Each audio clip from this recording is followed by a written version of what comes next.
ke depan, kalau tujuannya kita setiap calon ketua, meskipun bukan saya yang lain, tentu ke depan kan yang pertama kan ingin memperbaiki organisasi, itu pasti. Dan yang kedua, dalam hal ini tentu kemandirian di dalam berorganisasi sampai dengan hari ini itu kadarnya itu belum 100%. Teman-teman itu sadar bahwa kemandirian organisasi itu sangat penting, terutama di dalam berorganisasi. Ini kan ada yang hidupnya organisasi, jalannya organisasi itu kan yang pertama dipengaruhi dan penopang utama adalah DOS. Tapi di luar daripada itu, organisasi ini bisa mendapatkan pendapatan yang di luar dari organisasi, seperti usaha di organisasi. Jadi ke depan organisasi ini akan bisa menjadi lebih bermanfaat ketika untuk anggota yang sudah resign dari perusahaan. Untuk merekrut anggota baru itu bukan perkara yang mudah atau bukan perkara yang gampang, tapi itu juga bukan perkara yang mustahil.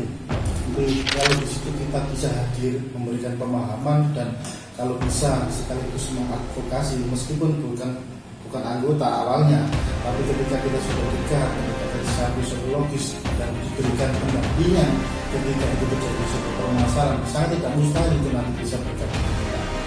Lagi tambah lagi sekarang akhirnya ada tapera, itu sangat menurut saya kan program pemerintah yang tujuannya ingin mensejahterakan, tapi salah konsen. Menurut sekilas kita kalau berbicara tentang pergerakan, bahwa pergerakan hari ini dibandingkan dengan pergerakan 5 tahun yang lalu itu sangat jauh berbeda. Tapi tidak semua perusahaan itu patuh terkait dengan kenaikan upah itu. Banyak perusahaan yang sampai dengan hari ini itu upahnya itu juga jauh di bawah. Kesadaran berorganisasi, kemandirian berorganisasi itu belum secara penuh diserap oleh para pekerja, khususnya anggota-anggota kita. Jadi di depan nanti program-program seperti pendidikan dalam berorganisasi, pendidikan kita bagaimana berorganisasi itu akan lebih dibicarakan lagi.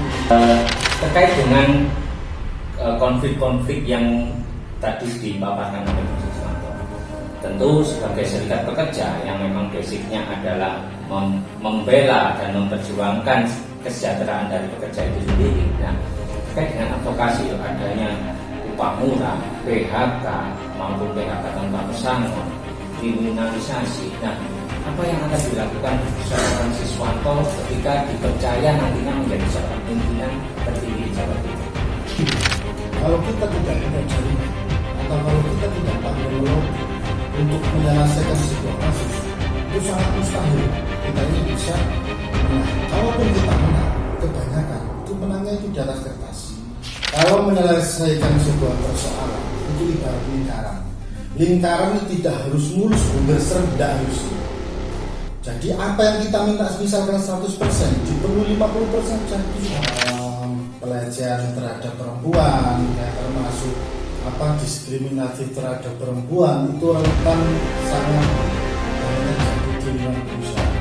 Dan ke depan seperti yang sudah berjalan, pelatihan perempuan, wanita seperti itu, atas itu kira-kira itu lebih diutamakan untuk diadakan di sebuah perusahaan ketika bekerjanya itu mayoritas perempuan.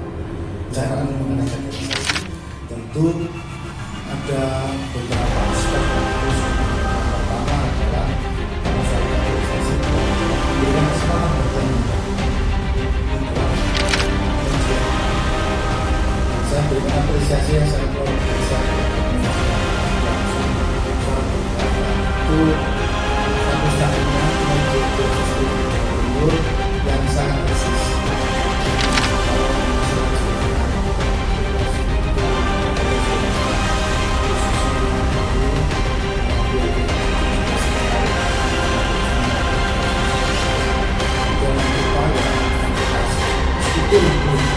Masalah tentu kita kan juga harus kenal dan harus hubungan baik dengan birokrasi.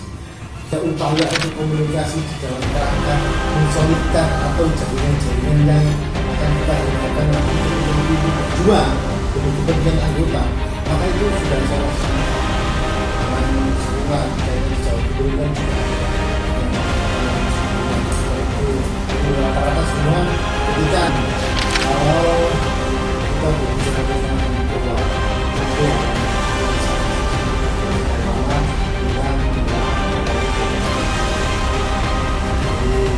selama ini